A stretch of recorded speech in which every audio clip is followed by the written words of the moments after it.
Hello, and thank you for attending the WFYI extension of American Graduate Path to the Future, a national event funded through support from the Corporation for Public Broadcasting. I'm Pria Mahadevan, and I'm the business and economy reporter with WFYI. I'll be moderating a panel featuring local guests whose expertise on this topic ranges from policy and after-school program leaders to graduating students themselves.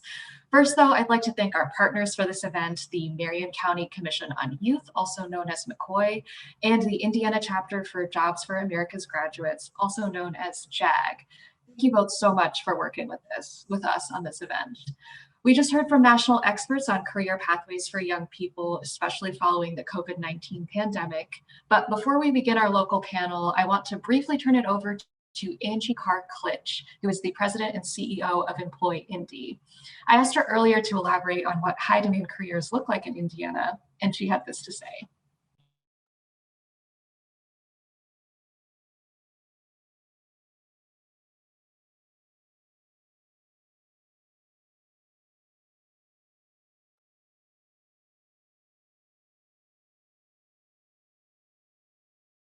Well, Priya, there's a few different ways that we can talk about high demand careers.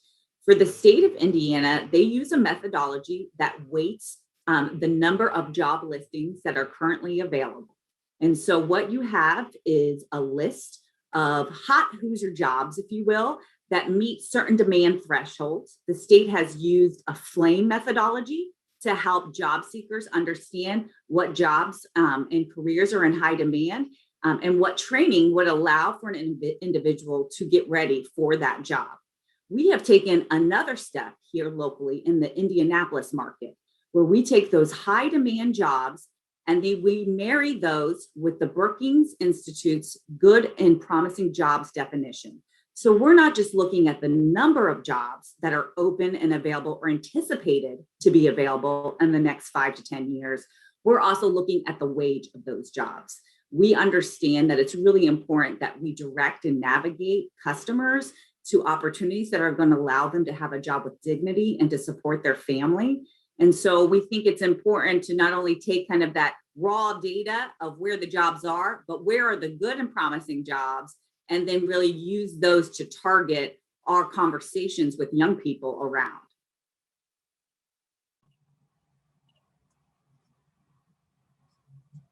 That was Angie Carr-Klitsch, president and CEO of Employ Indy. Thank you so much for sharing your expertise with us. And also for context, I just wanted to add that the Brookings Institute's definition of a good job for Central Indiana is an $18 an hour wage with employer-sponsored benefits. I now want to welcome our guests for this half-hour panel discussion. If you could turn on your cameras for the audience, that would be great. Thank you.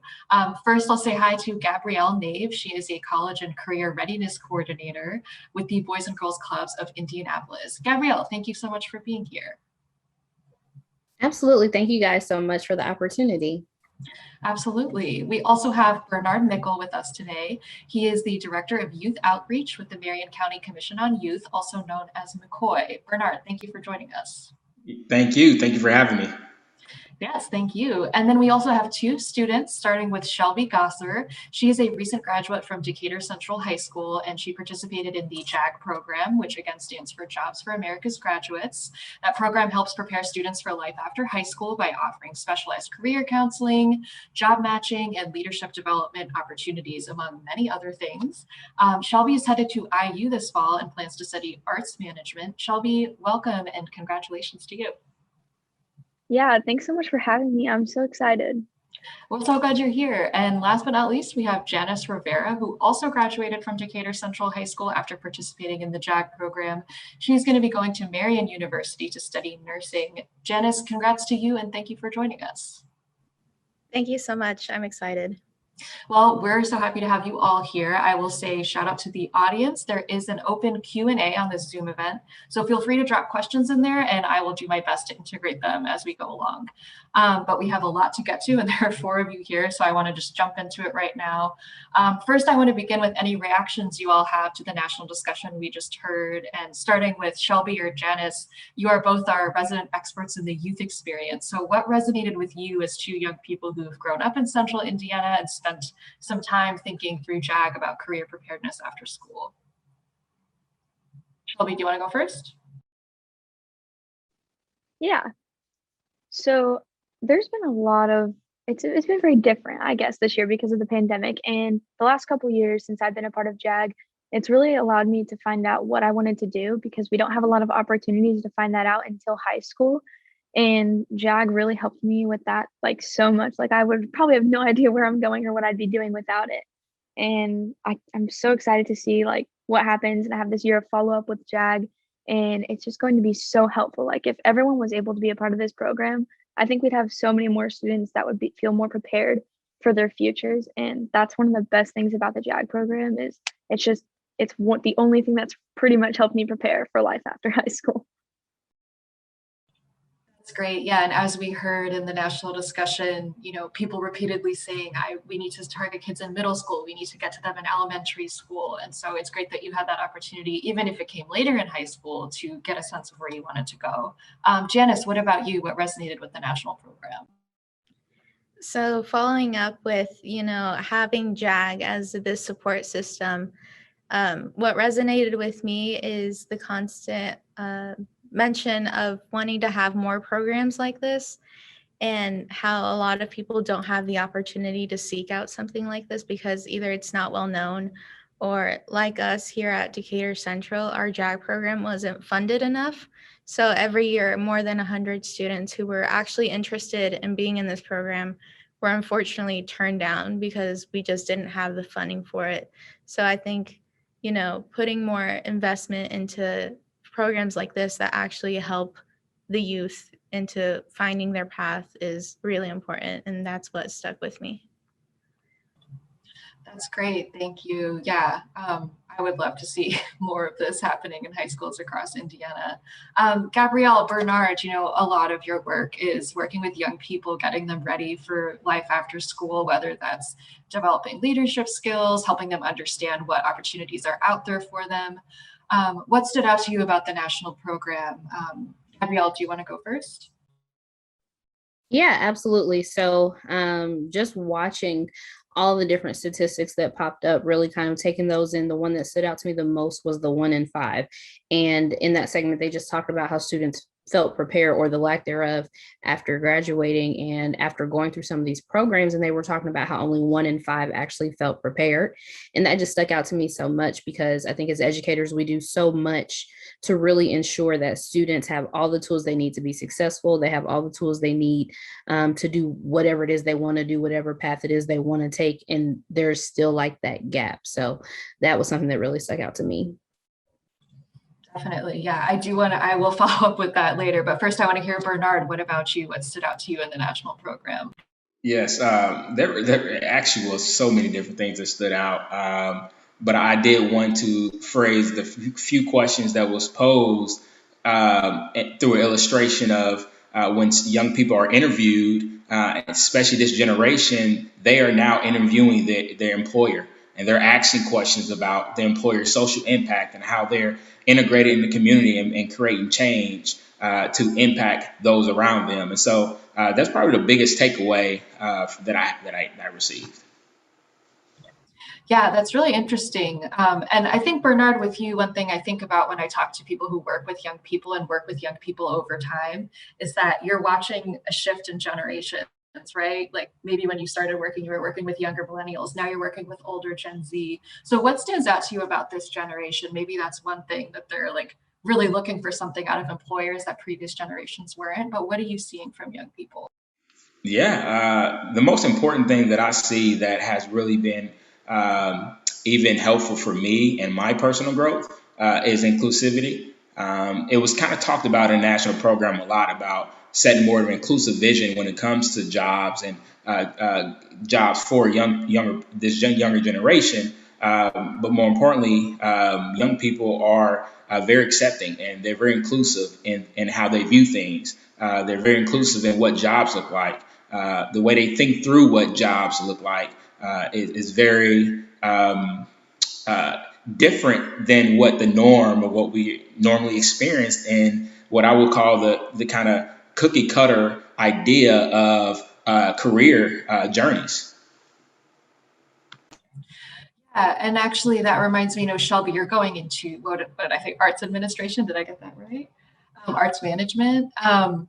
And one of the things that, I noticed as we were watching this program is that a lot of the jobs that were being highlighted didn't have as much to do with the arts. And so I'm wondering, as you're watching that, what were you thinking? What do you wish people knew about careers in the arts, maybe?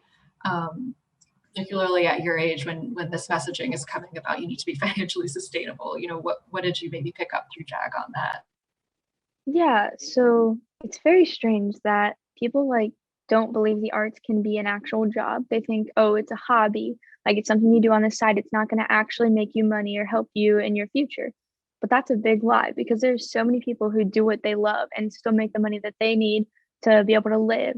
And JAG has helped me a lot with that because I have been able to be a part of the yearbook and take pictures for the yearbook. And I want to go into photography. So that helped open a lot of possibilities and like events like this, networking and being able to talk with people who have had experience in like the work field and everything has helped so much with just realizing that the arts are also important. Like it's not just, working construction or working a 9 to 5 job in an office. You can do what you love and still make the amount of money that you want.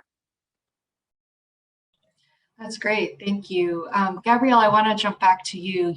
You mentioned the statistics that stood out to you is that I guess it's 4 and 5 young people don't feel like they have all the information they need to know what they want to do after school. And it strikes me you work with middle school and high school students through the Boys and Girls Clubs of Indianapolis. How do you try to provide that information to your students and expand their imagination so that they understand, I really like photography. What are the ways that I could get into photography? Or, I love, X. I could make up a lot of different examples, but how do you advise your students through that? That's a great question. So a lot of the things that we do are usually curriculum based. So that's like the first part. That's the stepping stone in which we do a lot of different programming based on financial readiness, how to go on a job application, how to dress a job application, a job interview, how to dress, how not to dress. So those are kind of the things that are set in stone that we have to talk about. But then I, take that extra step and I'm like, what is it that you guys want to know about? What is it that you guys want to know?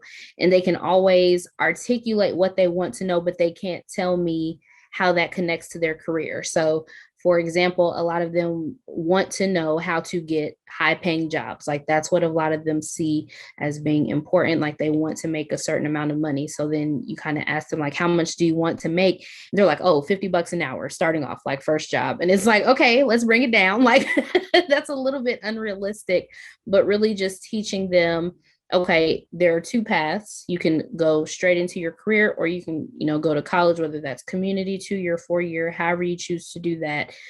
And this is your end goal. How are we going to get there? So the programming looks a little bit different. I try to really incorporate their opinions because like I said, that statistic, it just shocked me so much because you think you're doing everything they tell you, they feel prepared. And then it's like one of those things like you don't know what you don't know because as soon as they get out there, they're like, oh, I'm not prepared for this at all.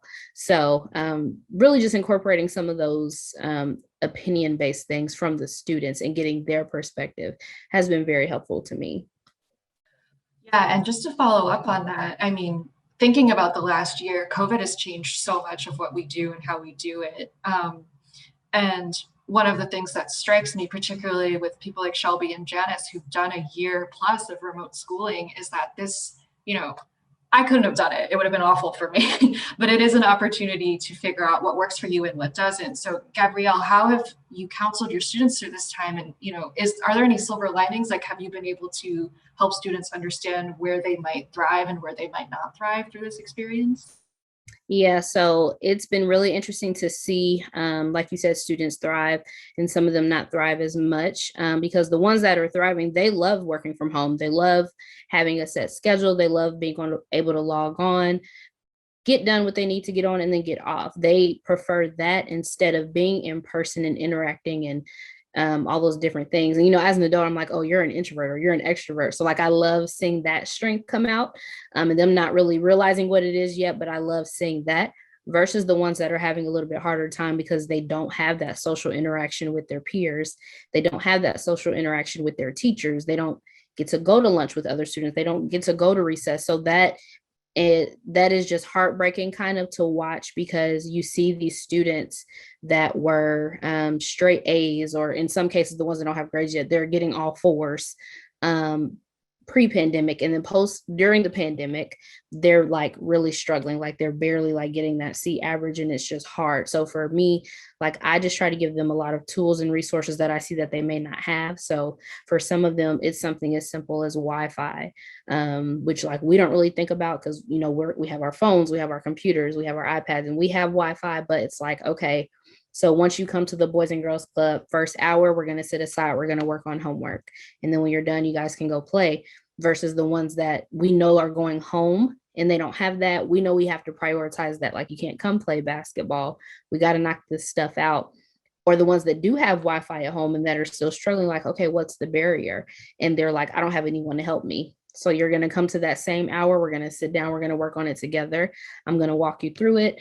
And when you go home, I'm going to make you some flashcards. So when you get home, you can practice. Like I tell them all the time, utilize your time before you get on the, I don't know, PlayStation or whatever it's called. I'm so old. Before you get on like the game, like take out your flashcards, go through them twice, then go reward yourself and play. Just things as simple as that. And I want to definitely hear from Shelby and Janice about how the COVID experience has affected your paths through, you know, deciding what you want to do afterwards. But first, Bernard, I'm curious for you. I mean, you work with young people a lot. You advise them, you help them get a seat at the table. How has COVID changed things for you? So personally, I'm that person, Gabrielle, that you're talking about, that when it comes to not having a social interaction, it can be very difficult for me. But once again, the young people, they lead the way. And if it wasn't for them, the role that I have with McCoy in serving young people and empowering them and giving them a voice, because of what McCoy does, that made this role, that made what I do and how I serve in my capacity at McCoy simple, because the young people had a voice at the table, because they got to say what they needed, and they were empowered and they were encouraged. So they got to go at their pace, whatever they were doing, whatever vision that they had. And so for me, I learned a lot from their resilience. I learned a lot from how they navigated not having the social aspect of life. I learned how to navigate, how to be resilient in such a time as this, you know, because I was learning just like they were learning. And so it was really amazing just to watch young people walk through this pandemic and come out on the other side and still walk in it currently. And a lot of the students I work with are transitioning to college and to the career force and to other job opportunities. And so I was mostly impressed with what I saw.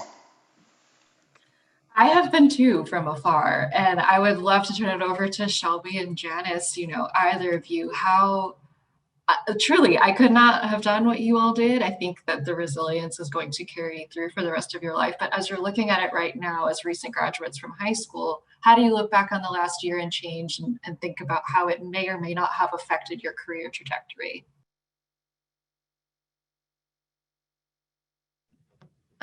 So the way that I see it is it was a very difficult year. I'm that person who likes to go into class and I'm active, I'm listening, I'm answering questions, I'm discussing with my peers, you know, and I really missed that part of school. And I missed having my set schedule every day and knowing that I could go in and ask questions. And being at home, not having that interaction was really hard. And a lot of my classes were hands-on learning, where I was in a lab doing dissections, or I was, you know, doing chemistry work. And I just couldn't really have that grasp of the topics if I wasn't at school hands-on doing all this work. And so it just got a lot of time getting used to this unknown of every day was different, and you didn't know when you were going to have difficulty logging on to a class. You didn't know whether your iPad had not fully charged the night before. So it was just very difficult, like going through all of that. And, you know, no one had gone through it before. So we were just kind of like all in this big puddle of, I don't know. And you just kind of have to push through it because that's the only way through. And looking back at it now, you know, now that I've done with school as like it's just a big relief because now I know that I'm going forward and I push through, and that gives me a lot of hope for college and the future. Yeah. Shelby, I don't know if you have anything to add. That was really great, Janice. I mean, Janice pretty much said everything I would probably say, except like I definitely agree with the being in person and talking. I personally am a talker. I have to physically be talking to you. If I don't see your face, I don't know. I just it doesn't process as easy. And I think that was the hardest part for me, and like not being able to see my friends because now I only saw them for a couple months, and now I may not see any of them ever again.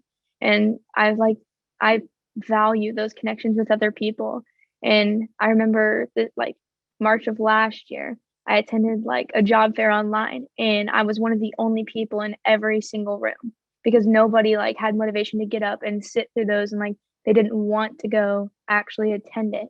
And I think it's just very different how we've changed. Like people, didn't care about things anymore, and they just didn't like have a motivation. And that's changed a lot within the past year. But I'm hoping this year it's gonna get way better. Yes, one can hope. What really strikes me as you're both talking, and I'm so sorry to whoever said this in the national discussion, but somebody was talking about how employers are looking for really soft skills in the people that they're bringing into the workplace. Teamwork, resilience is one of them. Being able to sort of self-motivate, and everything you're saying about what has been able to get you through the last year are these soft skills that employers are looking for. So I'm curious for either of you, both of you, are there any lessons that you're taking from this COVID year plus that you think you want to highlight to a potential employer or take to college? I would say that the biggest lesson that I learned was to, really take everything into account and to really value everything that's given to you. Because at the beginning of the pandemic, I had actually gotten an internship to a local hospital. But when the pandemic shut down, everything, I didn't get that opportunity. But as the summer went on and I got an internship opportunity through JAG, and I was still able to get those new experiences with working with others and stuff. I really valued all those different things because I knew that maybe one door closed, but several others would open. And that's the biggest thing that I learned, that I just should value everything that I get, connections with people and my time and who I know, and all these different things that I probably didn't value before is something that I truly value now.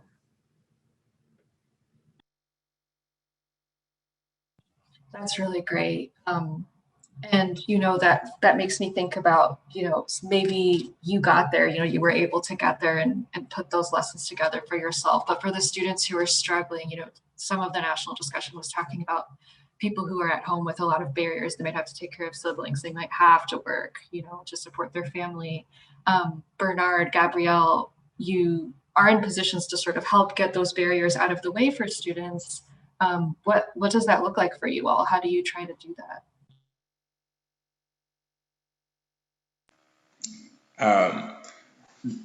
I'm piggybacking off the national program because they said so many great things.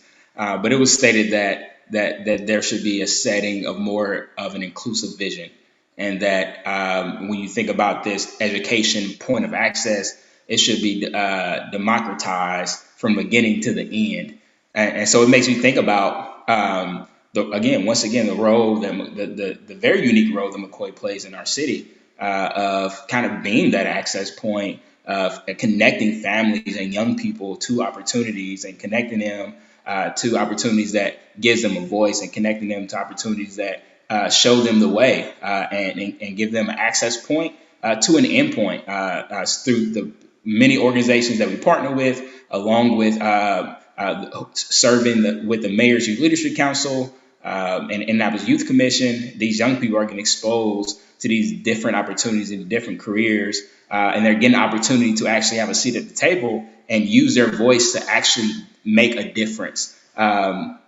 And so that's why I would say that's some of the ways that we kind of create that, piggybacking off the national stating of setting a more inclusive vision. We're creating that inclusive vision for young people and giving them a stepping stone to do what they want to do. That's great. Gabrielle, do you have anything to add? For me, one of the ways I tried to remove the barriers was just making sure the students still had kind of like a typical school day. Because one of the things that I realized is when you look at a student's school day, it's not all necessarily academics. Like they kind of need that time to kind of just decompress and relax. So a lot of times students and I would just have one-on-one conversations like, hey, how are you doing? And like, how's your anxiety level? How's your stress level? And they would talk about how they were nervous that they did not get, and this is my graduating seniors especially, they were nervous they did not get the same hands-on experience that the year previous to them did. And they just really talked about how they were so scared to go to college. They were afraid that they were missing some of the same things that students prior to them received. So, I would try to reassure them. I'm like, you're not missing anything. You can always like talk to me, talk to the counselors at your school, whether it's via Zoom, on the phone, via email, whatever, just making sure that they knew like that barrier in itself like is not a barrier, if that makes sense. Like they really just had to understand, like, don't be, and same thing for you, Janice and Shelby, like, don't be scared, because like you mentioned, it is unprecedented. None of us have gone through this before. None of us know what it was going to look like starting in March all the way to now. None of us knew what that was going to look like, but we knew what we wanted it to be, and we knew how we wanted it to be. So really just making sure that our students were prepared for what they wanted to do. That's great. Thank you for saying that. At risk of introducing a somewhat new topic with 3 minutes left, I do want to make sure we hit on students who don't want to pursue four-year college degrees, because that was a really important part of the national discussion. We did hear from a lot of students who were interested in things like plumbing, electricians, mechanics. Janice and Shelby, how did you see that playing out with your peers in the last year? And how were they supported in that career path?